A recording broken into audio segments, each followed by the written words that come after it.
Ma carte était pour les courses, a déclaré Madison Carter, en tenant son téléphone à quelques centimètres du visage de son frère.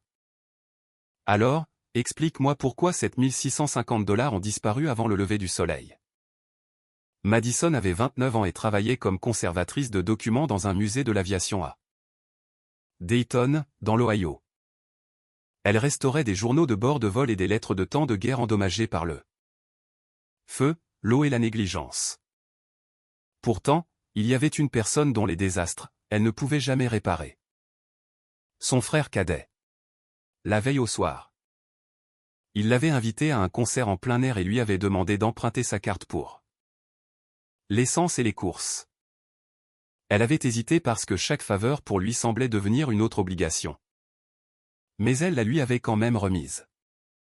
Au matin, la carte affichait des frais pour un hôtel de luxe, de l'électronique, des bijoux, des cartes de débit prépayées et une plateforme sportive en ligne. Madison n'a pas pleuré ni crié. Elle a photographié chaque transaction, repris la carte et est sortie pendant qu'il insistait sur le fait qu'il y avait une explication. Leur père a appelé avant qu'elle n'atteigne sa voiture. Il a besoin d'aide, a-t-il dit. Ne sois pas cruel pour une mauvaise nuit. Madison a réalisé qu'il s'attendait à la fin habituelle. Elle se mettrait en colère, se sentirait coupable et finirait par tout payer. Au lieu de cela, elle n'a rien dit. Ce soir-là, elle a fait un mouvement silencieux.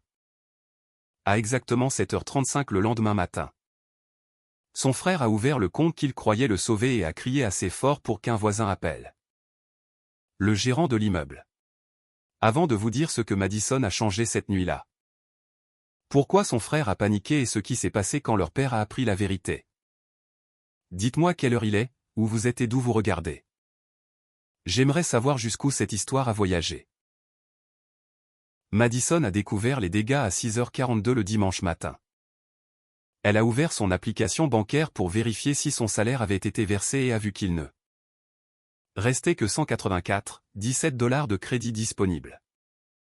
Cet achat avait été effectué entre 22h18 la veille et 3h06 ce matin-là, une suite d'hôtels. Un achat de bijoux de 1940 $, 2 transactions électroniques, des cartes de débit prépayées. Une course en covoiturage et un dépôt de 1250 $ sur un service de paris sportif. Ces alertes n'étaient pas arrivées immédiatement parce qu'elle avait désactivé les notifications individuelles pendant qu'elle travaillait dans la salle de conservation du musée à signal restreint. Son frère le savait et avait un jour plaisanté en disant qu'elle recevait les avertissements de la veille aujourd'hui. Cela donnait l'impression que les dépenses étaient planifiées plutôt qu'impulsives. Elle a appelé 5 fois avant qu'il ne réponde. « Je dors », a-t-il murmuré. « Tu as utilisé ma carte. J'ai acheté de la nourriture. Je t'ai dit que je le ferais. Tu as dépensé 7650 $. Après plusieurs secondes, il a prétendu que l'hôtel avait probablement placé des retenues temporaires.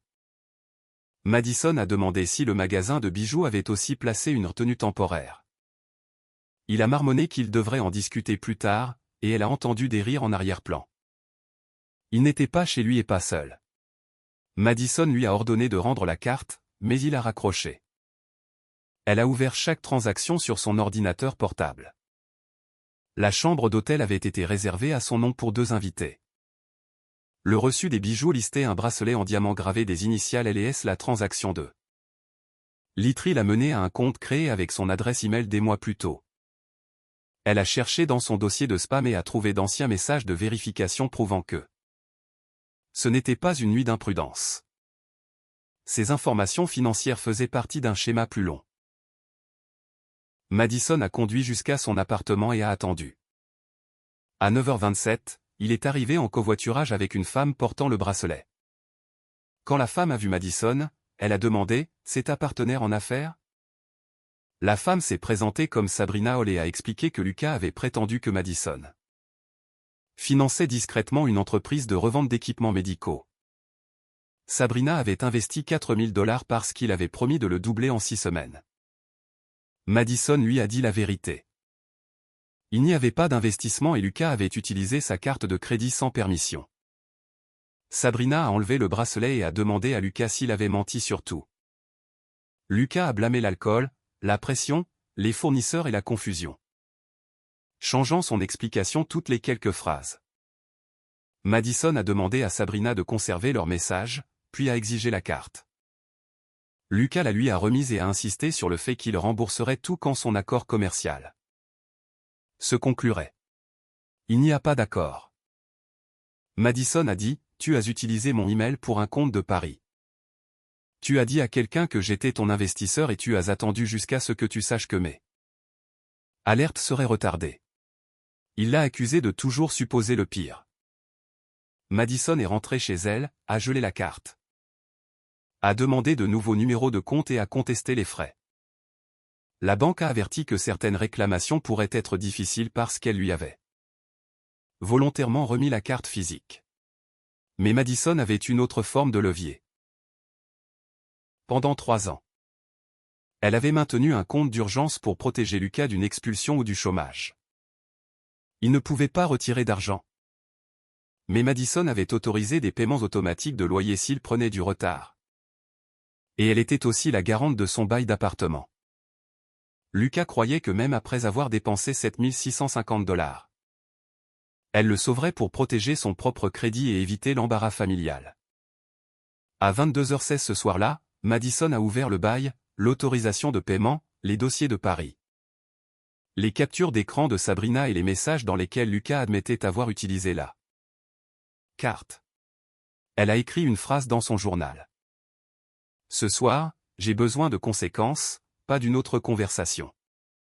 Puis elle a commencé à préparer le mouvement silencieux qui détruirait sa confiance d'ici le matin. Madison n'a pas vidé un compte partagé, volé l'argent de son frère ni fabriqué une crise.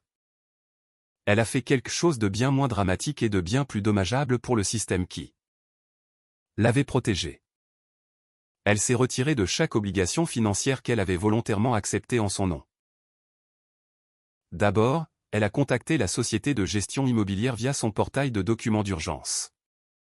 Le bail permettait à un garant de se retirer avant le renouvellement lorsque le locataire avait soumis de fausses informations financières. Le renouvellement du bail de Lucas était prévu pour être traité à 7h30 le lendemain matin. Madison a téléchargé la preuve qu'il avait listé son compte d'urgence comme un actif contrôlé par les 2 frères et sœurs, même s'ils n'avaient aucun droit de propriété. Elle a joint un avis formel révoquant sa garantie et a demandé une confirmation écrite. Deuxièmement, elle a annulé l'autorisation de paiement automatique du loyer. Le paiement n'avait pas encore été traité. Mais Lucas avait déjà promis à son propriétaire que le compte couvrirait le solde en retard du mois précédent. Troisièmement, Madison a révoqué l'accès à un dossier numérique contenant des relevés financiers que Lucas avait utilisés pour impressionner Sabrina et 2 soi-disant partenaires commerciaux. Elle a remplacé le contenu du dossier par un seul document indiquant que Madison Carter n'avait jamais investi dans, approuvé ou autorisé aucune entreprise liée à Lucas Carter. Quatrièmement, elle a envoyé à Sabrina le numéro de référence de l'enquête bancaire et lui a conseillé de conserver toutes les communications. Madison n'a pas dit à Sabrina de poursuivre Lucas en justice, de le menacer ou de l'embarrasser publiquement. Elle a simplement donné à une autre victime la vérité. Enfin, Madison a envoyé par email à son frère un accord de remboursement préparé à partir d'un modèle standard fourni par son programme d'assistance juridique des employés. Le document offrait 2 options. Signer un plan de remboursement structuré et divulguer toutes les utilisations non autorisées de son identité ou recevoir une lettre de demande formelle suivie d'une action civile. Elle a programmé l'email pour 7h35. Soit 5 minutes après l'ouverture du système de renouvellement du bail. Puis elle a éteint son téléphone et a dormi plus profondément qu'elle ne l'avait fait depuis des mois. À 7h35 le lendemain matin, Lucas a ouvert l'email pendant qu'il se connectait au portail de la propriété. Le portail affichait 3 avis. Son renouvellement de bail était suspendu. Son paiement de loyer en retard avait échoué. Son garant s'était retiré en raison d'une fausse déclaration financière. Au même moment, le dossier de documents partagés qu'il avait présenté comme preuve de financement a disparu. L'accord de remboursement est arrivé dans sa boîte de réception. suivi quelques secondes plus tard par un message de Sabrina disant qu'elle avait contacté un avocat. Le cri décrit par son voisin n'était pas causé par un compte manquant. Il venait du fait de voir 4 mensonges s'effondrer sur le même écran. Lucas a appelé Madison 17 fois entre 7h36 et 7h51. Elle n'a écouté aucun des messages vocaux jusqu'après son arrivée au travail. Le premier message était confus. Le deuxième exigeait qu'elle rétablisse l'autorisation de loyer. Au 4e, il l'a accusée d'essayer de le rendre sans abri. Au 8e, il a menacé de dire à leur père qu'elle avait volé l'argent de la famille. Au 12e, sa colère était devenue peur. Ils disent que j'ai falsifié des documents, a-t-il dit. Appelle-moi avant que ça empire. Madison a posé le téléphone face contre la table et est entré dans le laboratoire de conservation. Son projet actuel était un journal de navigateur endommagé par l'eau récupérée d'une collection privée. Les pages s'étaient fusionnées après des décennies d'exposition à l'humidité. Les séparer nécessitait de la patience. Tirer trop fort et le papier se déchirait. Ajouter trop d'eau et l'encre disparaissait. Sa collègue Naomi Brooks a remarqué que Madison lisait la même ligne du rapport de préservation.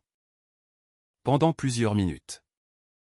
Naomi gérait le programme d'histoire orale du musée et avait une réputation pour reconnaître la détresse sans la rendre publique.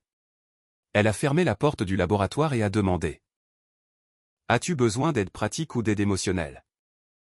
La question était si directe que Madison a répondu honnêtement. Pratique ?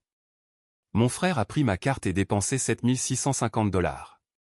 Il a aussi utilisé mon nom pour convaincre les gens qu'il avait un financement. Naomi n'a pas halté ni demandé pourquoi Madison lui avait fait confiance. Elle a demandé si la carte était gelée, si les rapports de crédit de Madison étaient verrouillés et si toutes les preuves avaient été préservées. Madison avait géré la carte, mais pas les rapports de crédit. Ensemble, pendant le déjeuner, elles ont placé des gels auprès des 3 bureaux de crédit et ont changé les mots de passe sur l'email principal de Madison, le portail bancaire, le stockage cloud et le compte téléphonique. Naomi a ensuite posé la question plus difficile. Depuis combien de temps paies-tu pour l'empêcher de subir les conséquences ? Madison voulait dire qu'elle n'avait aidé qu'occasionnellement. Au lieu de cela, elle a listé les réparations de voitures, les dépôts de garantie, les factures de services publics, le cours de certification professionnelle qu'il n'avait jamais terminé et 3 mois de loyer après, qu'il ait prétendu une erreur de paie. Le total dépassait 23 000 $ sur 4 ans. Il avait toujours une raison, a dit Madison. Les raisons expliquent le comportement, a répondu Naomi. Elles n'effacent pas la responsabilité. À 11h10, leur père a appelé le numéro public du musée après que Madison ait arrêté de répondre à son téléphone personnel. Une réceptionniste l'a transféré à son bureau parce qu'il prétendait qu'il y avait une urgence familiale. Ton frère est sur le point de perdre son appartement, a dit Dean Carter sans la saluer. Quoi que tu aies fait, annule-le. Madison a regardé à travers la paroi de verre vers le laboratoire. Il a falsifié des documents financiers et utilisé ma carte. Il a dit, tu lui as donné la permission pour les courses et l'essence. Il était sous pression. Il a dépensé près de 2 000 $ pour un bracelet. Dean a fait une pause, puis a dit. Les jeunes hommes font des choses stupides quand ils essaient d'impressionner quelqu'un. La phrase a atterri plus durement que Madison ne s'y attendait. Son père ne niait pas ce qui s'était passé. Il le convertissait en quelque chose d'assez inoffensif pour qu'elle l'absorbe. Il a aussi utilisé mon identité pour un compte de Paris. Ça ressemble à un malentendu. Cela nécessitait mon adresse email et mes informations personnelles. Alors aide-le à le fermer. Ne ruine pas sa vie pour une erreur. Madison a ouvert un document vierge et a commencé à taper pendant qu'il parlait. Cela est devenu la 2e lettre qu'elle n'enverrait pas. Papa, chaque fois qu'il crée un désastre, tu l'appelles un accident. Chaque fois que je refuse de nettoyer, tu m'appelles cruel. Quand son confort est-il devenu plus précieux que ma sécurité ? À voix haute, elle a dit, je ne rétablis rien. Il peut signer l'accord de remboursement. Tu es sa sœur et il est mon frère. Cette relation ne l'a pas arrêté. La voix de Dean s'est durcie. Ta mère n'aurait jamais traité la famille de cette façon. Madison s'est figée. Leur mère était morte 7 ans plus tôt et Dean utilisait sa mémoire chaque fois que la culpabilité ordinaire échouait. Pendant des années. Madison avait accepté la comparaison parce qu'elle craignait que fixer des limites la rende froide. Cette fois, elle a reconnu la manipulation avant qu'elle ne l'atteigne. Maman tenait des registres, a dit Madison. Elle croyait aussi que les gens devraient rembourser ce qu'ils avaient emprunté. Ne l'utilise pas pour lui faciliter les choses. Elle a mis fin à l'appel. Dans l'après-midi, les problèmes de Lucas s'étaient élargis. L'avocat de Sabrina a envoyé un avis de préservation. Le propriétaire a demandé une preuve de revenu. L'employeur de Lucas a appelé Madison parce que son numéro de téléphone apparaissait sur une demande d'achat d'équipement qu'il avait soumise dans le cadre d'une nouvelle proposition de vente. Il avait apparemment prétendu que Madison était la responsable financière d'une entreprise de distribution privée. Madison a dit à l'employeur seulement qu'elle n'avait jamais occupé ce rôle et n'avait pas autorisé l'utilisation de ces informations. L'entreprise a placé Lucas en congé administratif. À 16h48, il est finalement apparu devant le musée. La sécurité ne le laisserait pas entrer sans l'approbation de Madison. Alors il est resté dans le hall, l'appelant à plusieurs reprises pendant que les visiteurs marchaient autour de lui. Madison a regardé à travers la vitre du 2e étage pendant qu'il passait de la colère aux supplications. 1 an plus tôt, elle serait descendue immédiatement pour arrêter l'embarras. Cette fois, elle a demandé à la sécurité de lui dire qu'elle le rencontrerait dans un dîner public à 18h. Elle voulait des témoins, de la distance et une sortie claire. À 17h55, Madison a emballé l'accord de remboursement. Des copies des reçus et un carnet contenant ces 3 règles, pas d'argent liquide, pas de secret. Pas de sauvetage des conséquences. Elle ne savait pas encore que Lucas avait amené leur père au dîner. Ni que la confrontation révélerait une dette bien plus importante que 7 650 $. Lucas et Dean étaient déjà assis dans un box du fond quand Madison est arrivée. Elle a gardé son manteau et a placé l'enveloppe du document sur la table. Dean a annoncé qu'il résoudrait le problème calmement, mais Madison a regardé directement Lucas. « Combien dois-tu » Il a évité la question et s'est plaint de son bail suspendu. Quand Madison a demandé à nouveau, Dean a finalement dit « environ 28 000 ». Lucas l'a corrigé. Plus près de 26 000, selon le solde des paris. Les frais de 7 650 $ avaient été une tentative pour couvrir des pertes plus anciennes. Lucas avait commencé à parier sur le basketball professionnel 11 mois plus tôt. Puis avait rejoint un groupe privé vendant des prédictions garanties.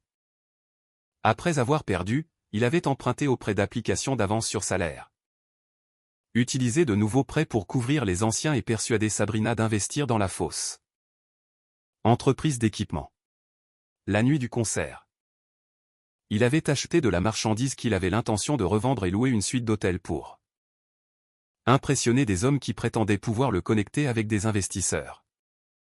L'électronique a été vendue avant l'aube pour moins de la moitié de son prix d'achat. Les cartes prépayées avaient disparu et Sabrina avait gardé le bracelet. Madison a écouté jusqu'à ce qu'il finisse. Dean a alors dit, « Maintenant tu comprends pourquoi il a besoin de nous. » Non.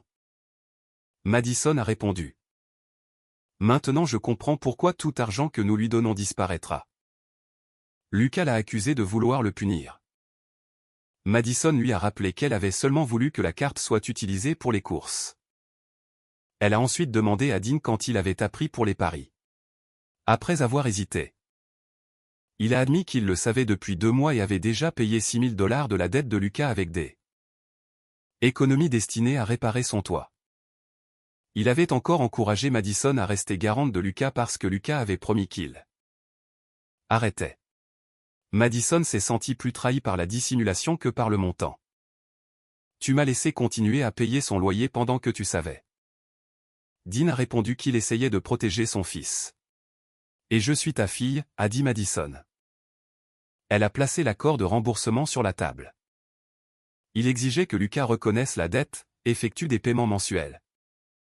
Divulgue chaque compte ouvert avec les informations de Madison, évite de contacter son employeur. Suive un conseil financier et complète une évaluation des paris. S'il refusait, Madison procéderait à une demande civile et coopérerait avec toute enquête.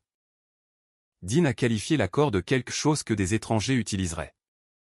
Les étrangers n'ont pas assez d'accès pour voler autant, a répondu Madison. Lucas a parcouru les pages, puis a déchiré la première feuille en deux. Madison a calmement retiré une deuxième copie de l'enveloppe. « Tu avais prévu que je fasse ça ?» a-t-il demandé. « J'avais prévu que tu évites la responsabilité. » Lucas s'est levé, accusant Madison de profiter de son rôle de fille réussie et responsable dont tout le monde avait besoin.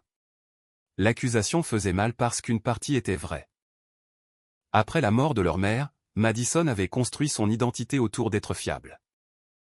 Elle avait protégé Lucas en partie parce que le fait d'être nécessaire la faisait se sentir en sécurité. « J'aimais être nécessaire », a-t-elle admis. « C'est pourquoi ça a duré si longtemps. Mais je n'aime pas qui je deviens quand Eddie m'oblige à m'abandonner moi-même. » Lucas a averti que quand il perdrait tout, elle devrait se souvenir qu'elle l'avait choisi. Après son départ, Madison a dit à Dean que Lucas avait perdu le contrôle des mois plus tôt. Elle refusait seulement de le cacher. Dean a admis qu'aider Lucas lui avait coûté près de 19 000 $ sur 5 ans. Madison a donné à son père la seule aide qu'elle était prête à offrir. Des informations sur le traitement, des ressources de conseil et un soutien émotionnel sans argent. Mensonge, signature ou protection contre les conséquences légales. 2 jours plus tard, Lucas a perdu son emploi après qu'une revue interne ait découvert qu'il avait utilisé les dossiers de l'entreprise et les contacts clients pour soutenir son entreprise inventée. Son propriétaire a refusé de renouveler le bail et Sabrina a déposé une plainte civile pour ses 4,000 $. Lucas a appelé Madison et a dit qu'il était prêt pour le traitement. Elle lui a envoyé par email 3 contacts de programme et un service de conseil en dette à but non lucratif. Quand il lui a demandé de le conduire à une évaluation prévue pendant l'inspection de donateurs la plus importante du musée, elle a dit que le bus s'arrêtait à 2 pâtés de maison. Il l'a appelé sans cœur.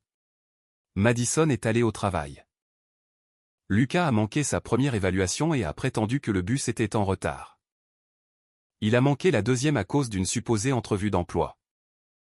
Le centre de traitement a offert un dernier rendez-vous avant de le placer en fin de liste d'attente. Entre-temps, la contestation de la banque de Madison avançait lentement. La banque a provisoirement inversé seulement 2160 $ liés à la marchandise annulée.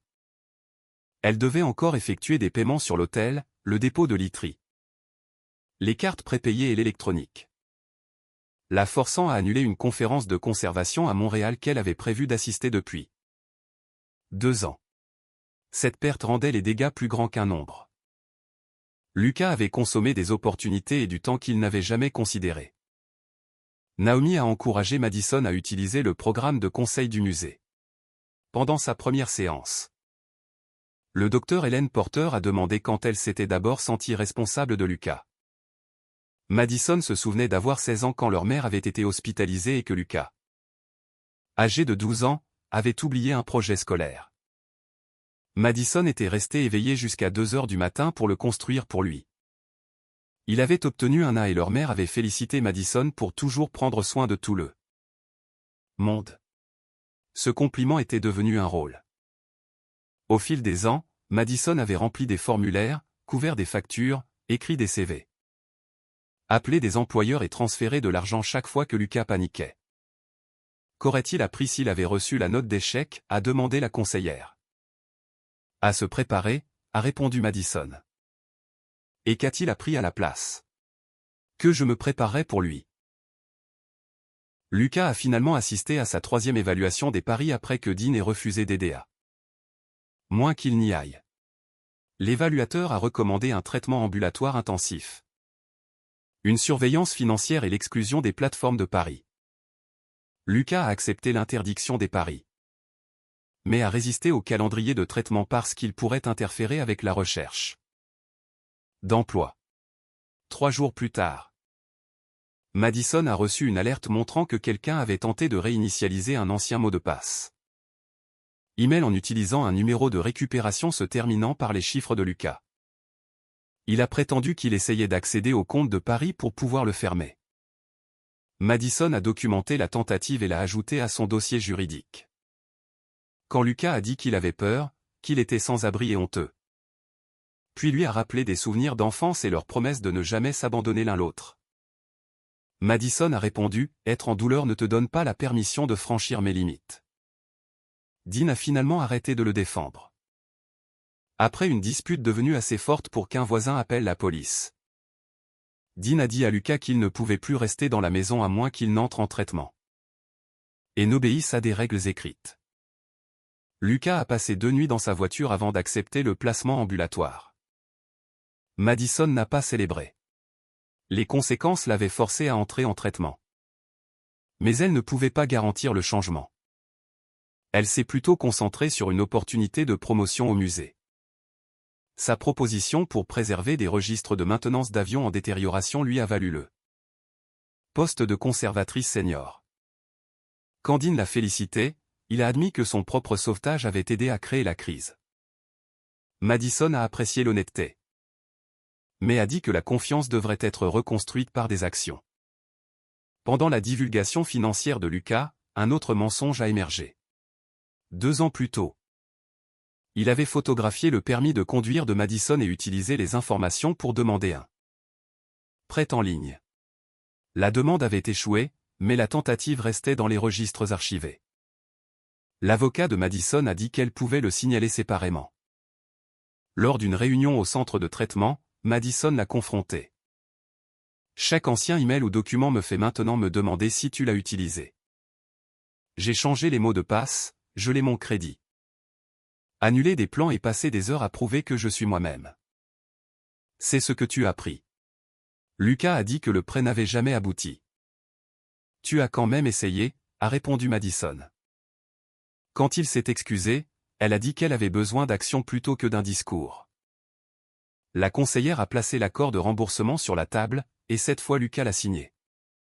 Son premier paiement ne serait que 75 $ pendant qu'il restait sans emploi. Mais la structure importait plus que le montant. La plainte civile de Sabrina a aussi avancé. Lucas a été tenu de la rembourser. A vendu sa voiture pour réduire ses dettes et est entré dans un logement de transition lié au programme de traitement. Il avait perdu son emploi, son appartement, sa relation, sa voiture, son cercle social et la conviction que sa famille effacerait toujours les conséquences. Le plus douloureusement, personne n'acceptait plus ses explications comme paiement. 3 mois après le concert, Madison a reçu une enveloppe au musée.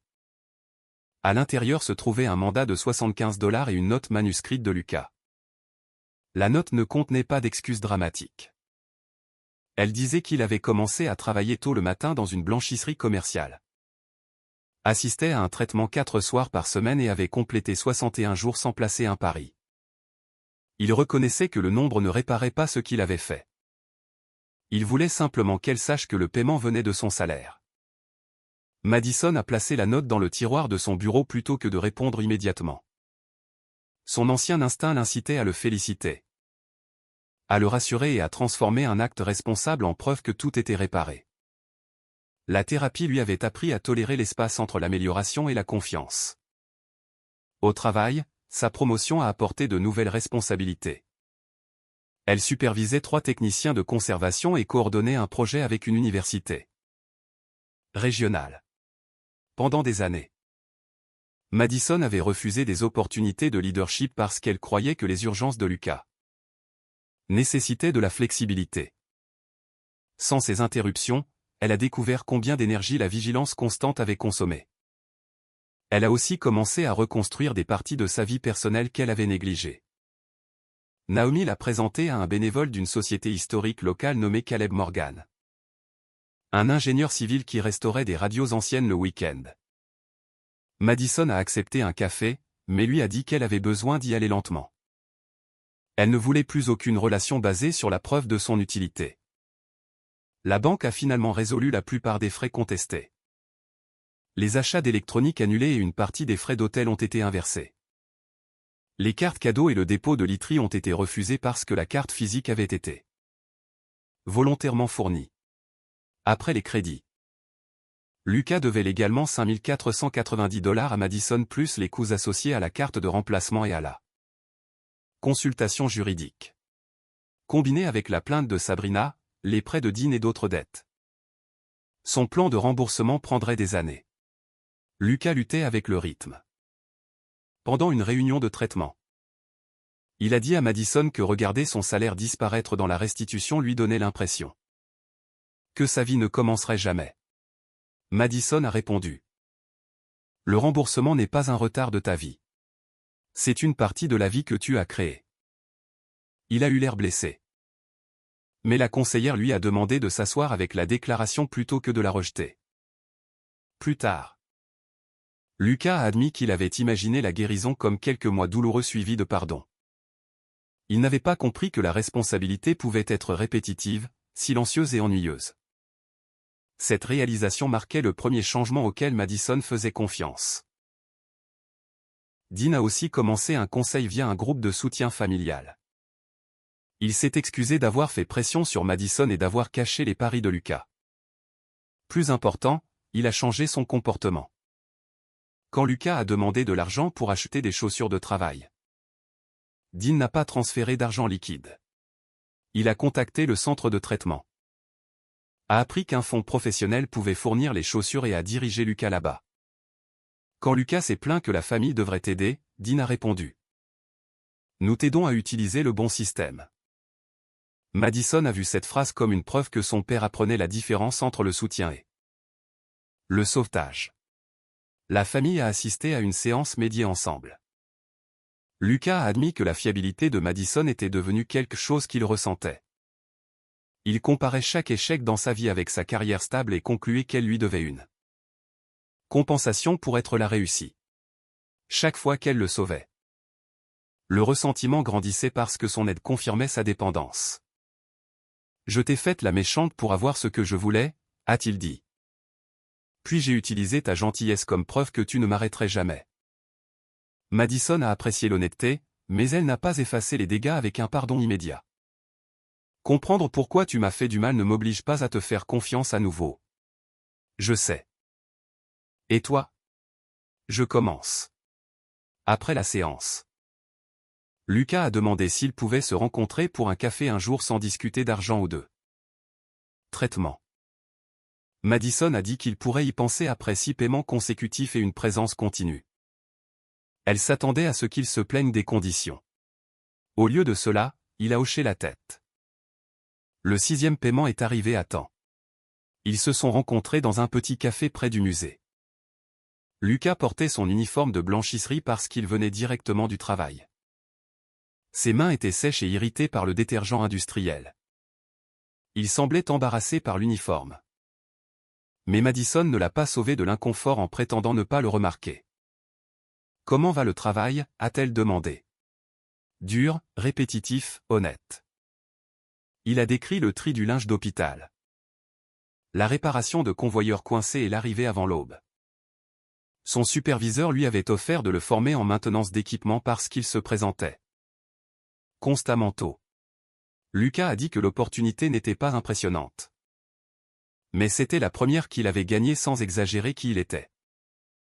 Ça me semble impressionnant, a dit Madison. Il a souri brièvement, puis est devenu sérieux. Je pensais autrefois que tu avais une vie facile parce que tu ne la détruisais pas constamment. Madison l'a regardé de l'autre côté de la table. La stabilité et du travail, Lucas. Je le sais maintenant.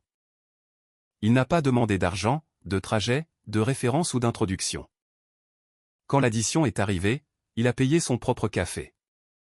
Ce soir-là, Madison a ouvert le journal contenant ses 3 lettres non envoyées. La première disait qu'il avait tué la dernière partie de sa confiance. La deuxième demandait s'il la croyait un distributeur automatique avec des émotions. La troisième pleurait la relation qu'elle pensait qu'ils avaient. Elle a commencé une 4e lettre, mais celle-ci elle avait l'intention de l'envoyer. Lucas, le pardon n'est pas un bouton de réinitialisation. Il ne nous ramène pas à la nuit avant le concert, et il ne fait pas disparaître les frais. les mensonges ou la peur. Je te pardonne parce que je ne veux pas que la colère contrôle le reste de ma vie. Je n'oublierai pas parce que la mémoire protège les limites que j'aurais dû créer il y a des années. Tu es responsable de reconstruire ta vie et je suis responsable de protéger la mienne. J'espère que nous construirons éventuellement une nouvelle relation mais elle ne peut pas être basée sur l'ancien accord dans lequel tu créais des urgences et je prouvais mon amour en les résolvant. Je crois que les gens peuvent changer. Je crois aussi que le changement doit être mesuré par des actions répétées surtout quand personne n'applaudit. Elle a posté la lettre le lendemain matin. Lucas n'a pas répondu par des promesses. Son prochain paiement est simplement arrivé à temps. Un an après le concert, Madison se tenait à côté d'une nouvelle exposition du musée affichant des registres de vol restaurés. Autrefois considérés trop endommagés pour être sauvés. Elle avait choisi de ne pas cacher chaque tache ou déchirure réparée. La préservation ne signifiait pas prétendre que les dommages n'avaient jamais eu lieu. Cela signifiait empêcher les dommages de se propager tout en protégeant ce qui restait. Lucas avait complété un traitement intensif et continué d'assister à des réunions de récupération hebdomadaires. Il avait été promu technicien de maintenance à la blanchisserie et avait emménagé dans un petit studio. Parce que son ancien propriétaire avait documenté les fausses informations financières. Trouver un logement avait été difficile et il était tenu de payer un dépôt plus important. Il ne blâmait plus Madison pour ses conséquences. Il avait remboursé $2140 de sa dette envers elle et avait atteint un règlement médié avec Sabrina, qui n'avait jamais repris leur relation. La croissance personnelle n'autorisait pas Lucas à un accès restauré à tout ce qu'il avait. Blessé, Dean a réparé son toit lentement au lieu d'emprunter plus d'argent. Il a arrêté d'appeler le comportement de Lucas une erreur et a commencé à le décrire avec précision. Une dépendance combinée à une malhonnêteté délibérée. La famille n'était pas magiquement guérie. Les fêtes restaient inconfortables. Madison gardait ses informations financières privées. Et Lucas devenait occasionnellement défensif à propos du remboursement. Quand les vieilles habitudes revenaient, Madison répétait ses limites sans faire de longs discours. Le mouvement de minuit n'avait pas été une vengeance au sens théâtral. Elle n'avait pas volé son argent, ne l'avait pas humilié publiquement. N'avait pas saboté son emploi ni inventé une punition. Elle avait retiré les ressources qui permettaient à sa tromperie de continuer. Elle avait annulé sa garantie, protégé ses comptes. Préservé les preuves et dit la vérité aux personnes dont les décisions en dépendaient. Une fois le filet de sécurité disparu, Lucas a rencontré les conséquences naturelles de ses propres choix. La vengeance cherche la souffrance comme preuve de justice. Une limite permet aux conséquences d'exister sans prendre la responsabilité de les causer ou de les empêcher. Pendant une réunion de soutien, quelqu'un a demandé à Madison si elle se sentait coupable que Lucas ait une fois dormi dans sa voiture. Oui, a-t-elle répondu. Mais la culpabilité n'est pas toujours la preuve que tu as fait quelque chose de mal. Parfois c'est la preuve que tu as arrêté de faire ce que les gens t'avaient entraîné à faire. Madison avait autrefois cru que l'amour exigeait un accès illimité à son argent, son crédit, son énergie et son avenir. Elle mesurait sa bonté par la quantité de dommages qu'elle pouvait absorber sans partir. Finalement, elle a compris que le sauvetage constant nuisait aux deux frères et sœurs. Cela gardait Lucas dépendant et gardait Madison émotionnellement emprisonné. Un soutien sain signifiait fournir des informations sur le traitement sans organiser chaque rendez-vous, écouter sans transférer d'argent. Reconnaître les progrès sans annuler la restitution et permettre à un adulte de ressentir l'inconfort au lieu de traiter chaque émotion difficile comme une urgence. Des mois plus tard, Lucas a visité le musée et s'est arrêté devant un journal de navigateur restauré. « Peux-tu faire disparaître complètement les déchirures » a-t-il demandé. « Je pourrais en couvrir certaines » a dit Madison. « Mais cacher une réparation peut affaiblir la page.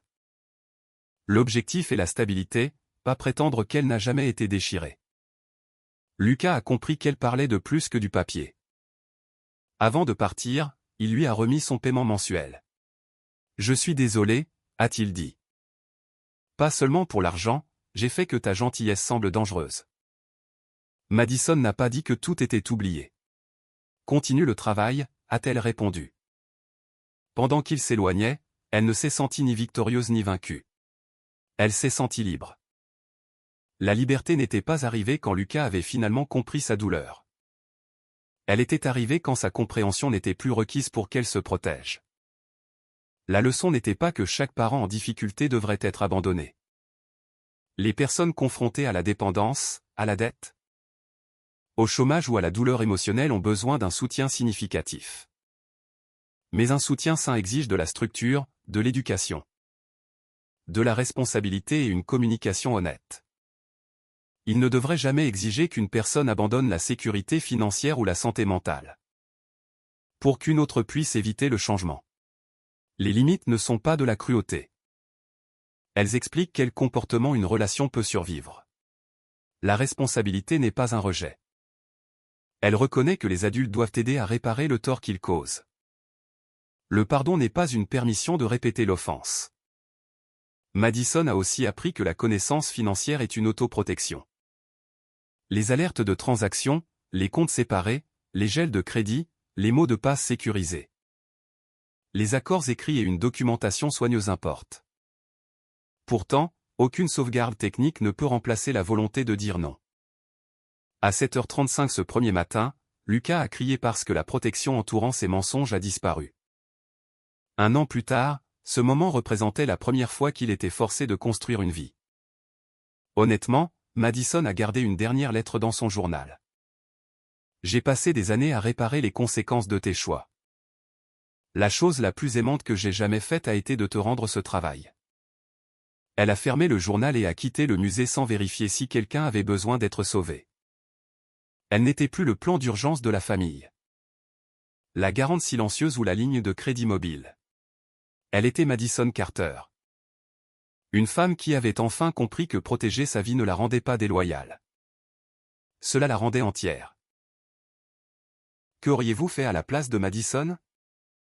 Auriez-vous retiré le filet de sécurité financier immédiatement? Offert à Lucas une dernière chance ou continué à aider parce qu'il était de la famille? Partagez votre opinion honnête dans les commentaires. Votre expérience pourrait aider quelqu'un à reconnaître la différence entre soutenir un être cher et se sacrifier pour le protéger de la responsabilité. Nous espérons que cette histoire fictive vous a apporté de l'émotion, du suspense et quelque chose de significatif sur lequel réfléchir. Elle était principalement à des fins de divertissement, d'éducation et de narration. Si une histoire vous laisse avec un message, que ce soit celui-ci. Ne laissez jamais une douleur temporaire vous convaincre de retourner dans un endroit où votre cœur a été répété respecté.